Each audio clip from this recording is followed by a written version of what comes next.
కాకుండా మంచి మంచి వీడియోస్ చూసినట్లయితే మీకు నాకంటే బాగా రాగయుక్తంగా పాడగలుగుతారు పిల్లలు. ఇదే పువ్వు మందార పువ్వు. ఏ రంగులో ఉంది? గులాబీ రంగు. ఇదే పువ్వు మందారమే కానీ ఎరుపు రంగులో ఉంది. ఇదే పువ్వు పిల్లలు చక్రం లాగా ఉంది కదా, మరి ఏ రంగులో ఉంది? తెలుపు. మన జెండాలో మధ్యలో ఏ రంగు ఉంటుంది? తెలుపు. తెలుపు దేనికి చిహ్నం నాన్న? శాంతికి చిహ్నం. అలాగే ఈ విధంగా రంగురంగుల పూలన్నీ నేర్చుకుంటారు. కొన్ని జెండా వందనం అయింది కదా, ఇది శాంతికని. మరి మేడం మేడం గ్రీన్ ఎందుకు, మరి ఆరెంజ్ ఎందుకు అని వెంటనే అడుగుతారు. గ్రీన్ అనేది మనము గ్రీనరీ అనేది పాడి పంటలు, గ్రీనరీ ఫ్రెష్నెస్, ఆక్సిజన్ ఇస్తుంది, ఎన్నో పూలను మొక్కలను ఇవ్వడం.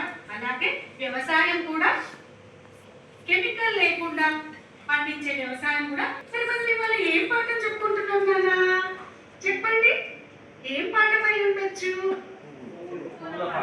పూల పాట అనుకుంటున్నారా? సరే ఓకే. ఇవాళ ఇప్పుడు ఇది ఏంటి నాన్న? ఆకులు. ఇవేంటిది?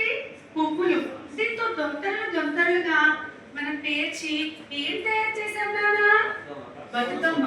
మరి బతుకమ్మ ఎత్తుదామా? ఎత్తుదాం. అలాగే ఎత్తిన బతుకమ్మ దించి ఆడదామా పిల్లలు? ఆడుదాం. పాడదామా పిల్లలు? పాడుదాం. పాడాక మనం ఏం చేయాలి? గౌరమ్మను చెరువులోకి వెళ్ళి ఊహిరా గౌరమ్మ ఉయ్యాలు, ఊహిరా వెంటలి ఉయ్యాలు. ఒకసారి బ్యాక్ సపోర్ట్ చేయండి. మీరే ప్లీజ్ సార్, నాకు ఒకసారి మైక్ సపోర్ట్ చేయండి.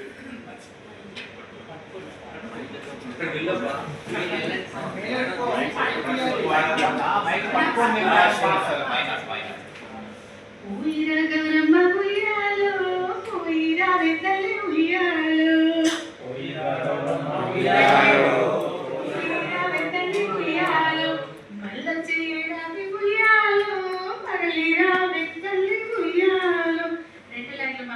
పాడాను.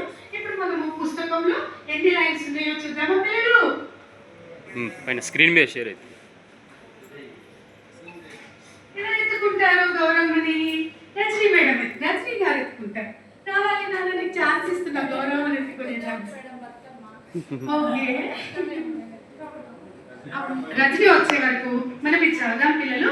ఆటల్లో పాటల్లో చందమామ. క్లాప్స్ కొట్టండి. ఆటల్లో పాటల్లో